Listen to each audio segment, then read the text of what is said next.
our guests here have promised that the first one or the best question, maybe the most challenging, will be given a 1-hour tryout for life coaching or executive coaching. Okay, how do you feel about that? So each one of them, right? Or counseling if needed. Yeah, counseling if you're suicidal. No.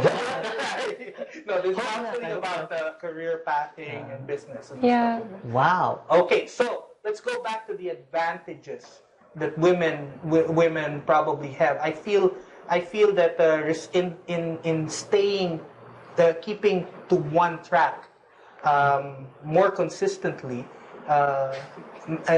Women don't give up that easily. I know that in my wife. Whenever I want to give up, she's the one pushing me forward. That's why you're right.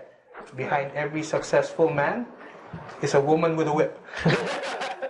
How do you feel about that?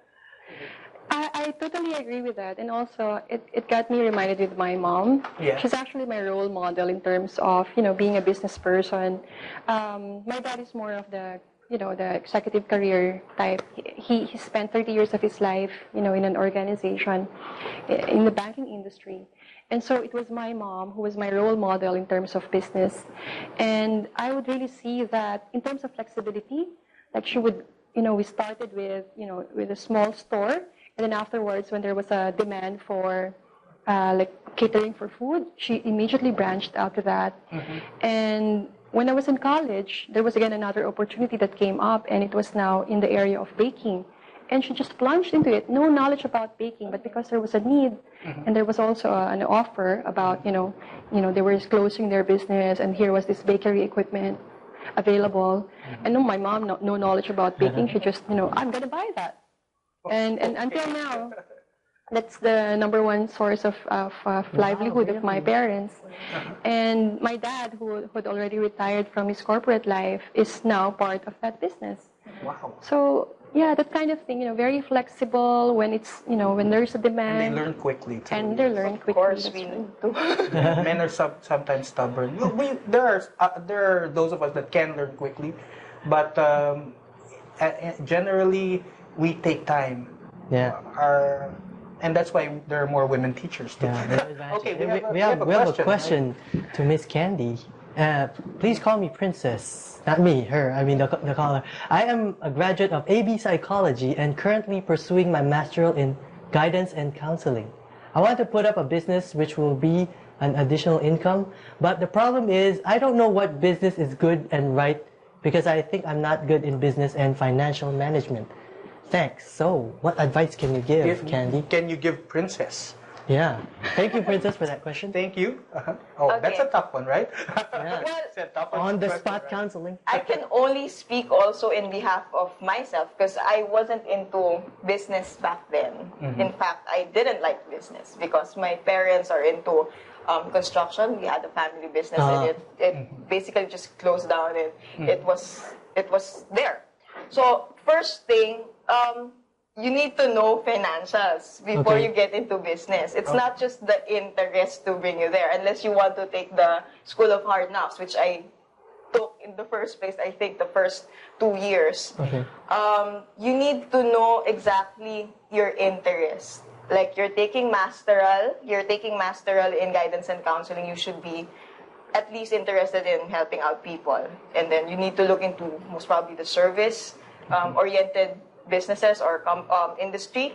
So you can look into what others, like for example, if you're into service or if you're into guidance counseling, but you're also into baking, there are therapies like that that you can mix and match. Like what we learned also is the left brain and right brain holistic. Like for example, on like the corporate end, you'd be the managing director, but also like during my starting days, I was in the corporate, but I'm giving training to students even as early as my fresh from Saint School. I took up the SAB Psych, so I got into the call center industry as a call center agent. But I was giving free trainings back then until I met my partner who actually is into business. And we came up with a business model. So you need to also be guided to begin with. Wow. Okay. So what? Just in a nutshell, what you're saying is don't dive into business just like that.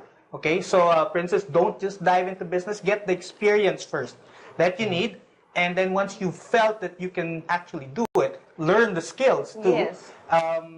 Then you can try your hand at business, okay? Or find a partner. Oh yeah, find a partner. Like remember the business maturity that we were discussing. Yes, yes. You know, there might just be some concerns that would be better off when you're well prepared. Okay, so I guess this next texter. Oh, there's another question. Yeah, all right. What do you find most rewarding being a woman in your type of business? And please share an experience. Okay, wait.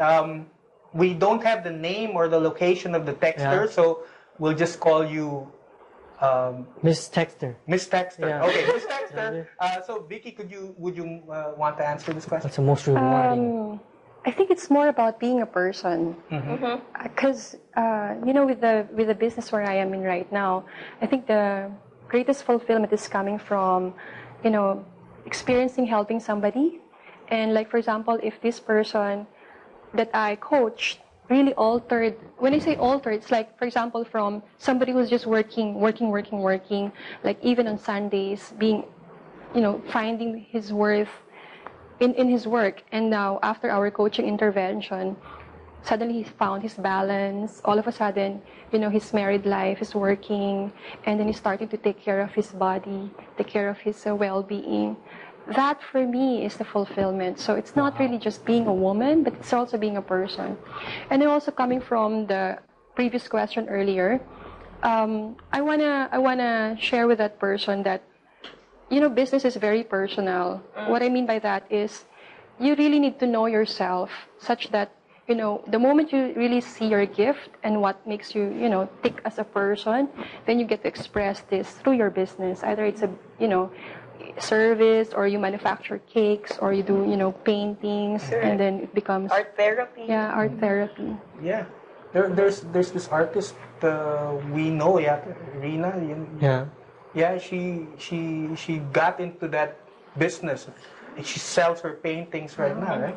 I think she's making good there. Yeah, she's a cancer survivor, actually. And a cancer survivor. Okay, so it's time for our tip box right now. We'll just show you the tip box on screen. And this actually shows us some of the things to consider, not necessarily challenges, but things to consider when you're a woman in business. Tip box, please.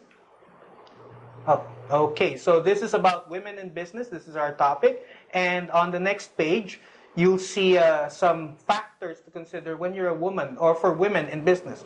Well, most women run their business from home. Okay, that's true, which is why business is not a woman's only consideration. Marami pa ho siyang kinoconsider.